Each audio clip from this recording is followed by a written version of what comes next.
us through this. Have you noticed how NG911 conversations always start with the same promise? More data, better decisions, faster response. Cool.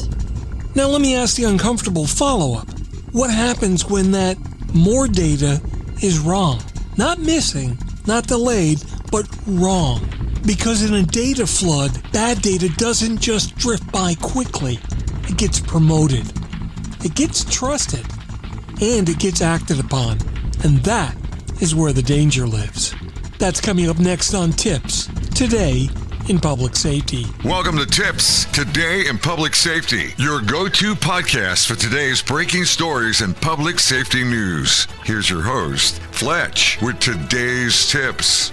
Welcome to TiPS, Today in Public Safety. This is Fletch. I'm a NENA certified ENP, and every Monday, Wednesday, and Friday, I bring you the latest, most informative, but sometimes controversial takes on emergency communications. Today I'm going to be taking a deep dive into NG911 data flooding and the ugly cousin that nobody wants to invite to the family reunion, data poisoning. Okay, let's start off by setting the table. Next generation 911 is not just 911 with cool video. It's an ecosystem shift. It's more context coming from more places, higher speeds, and more information than ever dealt with in the legacy 911 world. And yeah, that's powerful. But there's a trap that's hidden in the glow of all of that innovation. You see, if you scale the amount of data, you also scale the consequences of bad data. Now, in the old world, the caller says, I'm at the mall. And then we ask follow-up questions.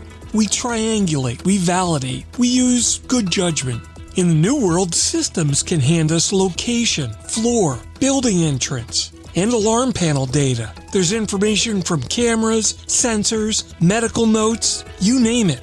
Even the building can contribute access control information and maybe even a helpful AI summary on top of everything. Yeah, that all sounds great until one piece is wrong and it pushes everything else off the cliff. Today is about that cliff.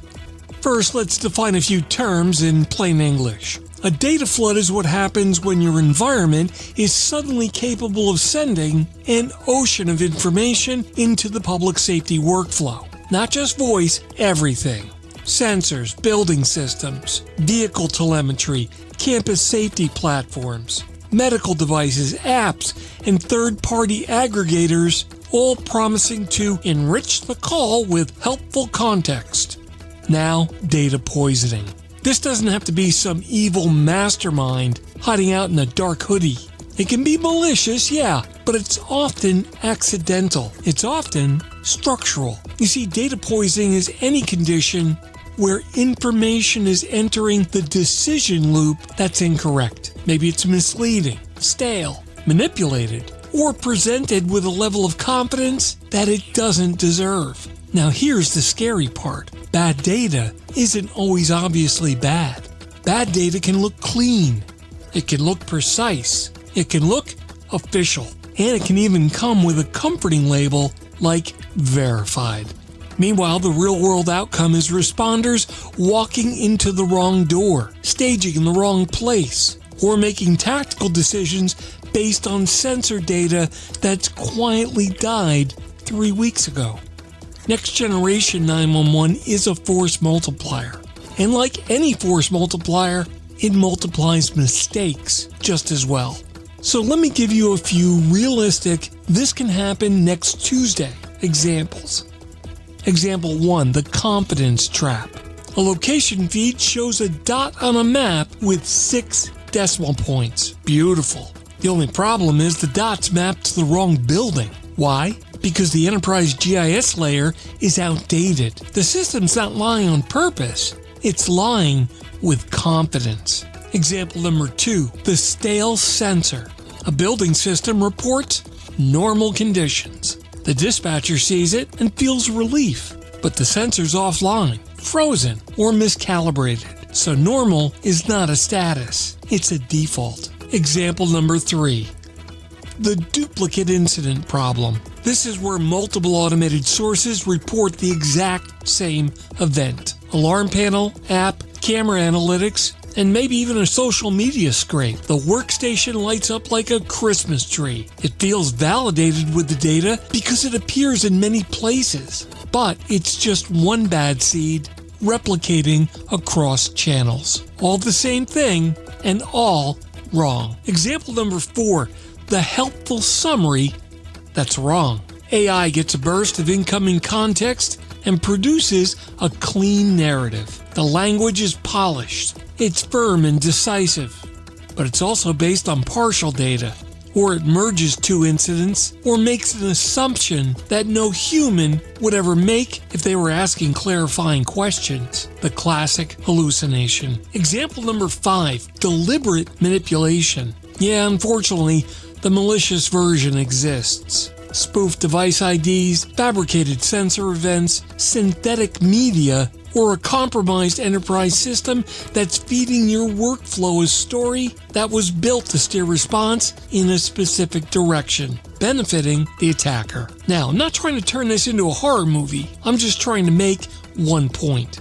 If your operational posture is more data equals better outcomes, then you're building an efficiency machine with no quality control.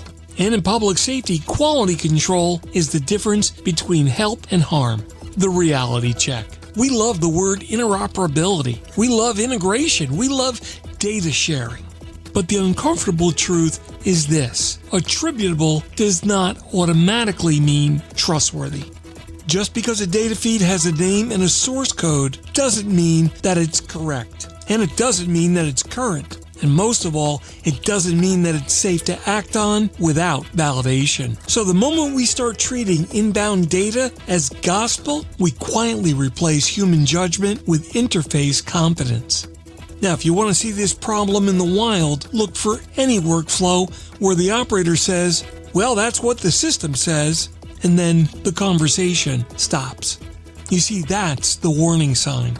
NG911 needs to amplify judgment, not replace it. So the question is not, how do we get more data into the PSAP? The question is, how do we prevent bad data from becoming operational truth?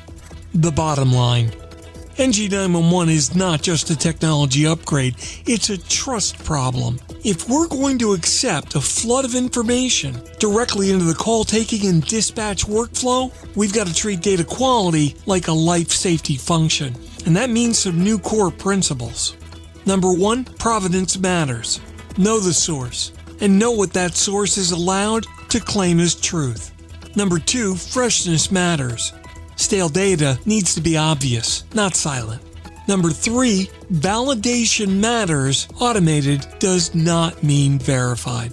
Number 4, resilience matters. One corrupted feed should not contaminate the entire decision process. And number 5, training matters. The call taker and dispatcher need permission to challenge the screen. They need the culture that says trust, then verify. Because the goal is not more data. The goal is better outcomes.